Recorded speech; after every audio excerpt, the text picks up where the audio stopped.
Bonjour et merci d'être là pour cette nouvelle vidéo. Aujourd'hui, nous allons explorer ensemble le chapitre 5 du parcours de restauration du mariage, intitulé « Votre premier amour ». Ce chapitre commence avec un passage fort de l'Apocalypse qui dit « Mais ce que j'ai contre toi, c'est que tu as abandonné ton premier amour ». Cette parole nous invite à nous poser une question essentielle. Qui est ton premier amour aujourd'hui? Est-ce Dieu? Est-ce ton mari? Est-ce tes enfants? Ton travail? Tes activités? Ou même tes propres désirs? La Bible nous dit clairement, celui qui aime son père ou sa mère davantage que moi n'est pas digne de moi.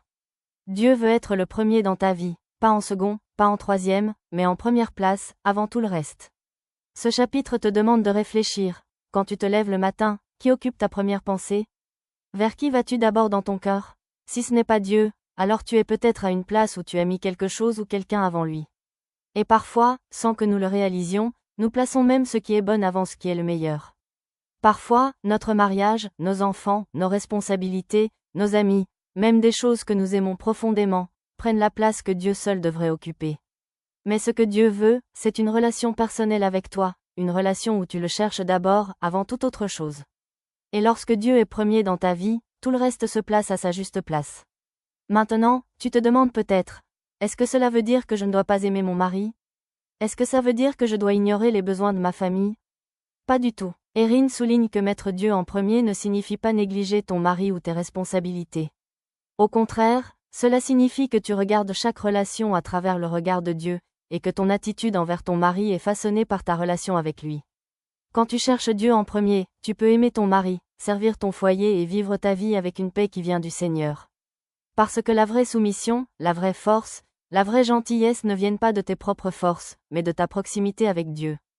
Ce chapitre explique aussi que parfois, ce que nous appelons « soumission » est superficiel ou faux, c'est-à-dire que l'on obéit seulement avec l'apparence, mais le cœur n'est pas vraiment engagé. La vraie obéissance vient du cœur, pas seulement des lèvres. Même si ton mari n'est pas chrétien, ou s'il n'est pas présent, tu peux toujours obéir à Dieu dans ce que tu sais être juste. Tu obéis non seulement pour lui, mais parce que tu aimes Dieu avant toute chose. Ce chapitre t'invite donc à faire un choix concret aujourd'hui, faire de Dieu ton premier amour. Pas seulement de façon théorique.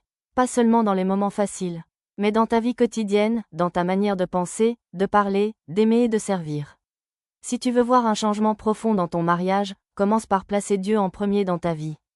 Quand Dieu est le centre, ta paix grandit, ta compréhension change, et même ta relation avec ton mari commence à se transformer, parfois de façon miraculeuse.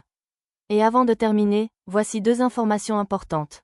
Tu peux retrouver tous nos livres inspirés de ces cours dans notre boutique en ligne. Et si tu veux participer à nos réunions Zoom, remplis le formulaire d'inscription pour recevoir le lien Zoom directement par email. Merci d'avoir regardé, à très bientôt pour la suite du parcours.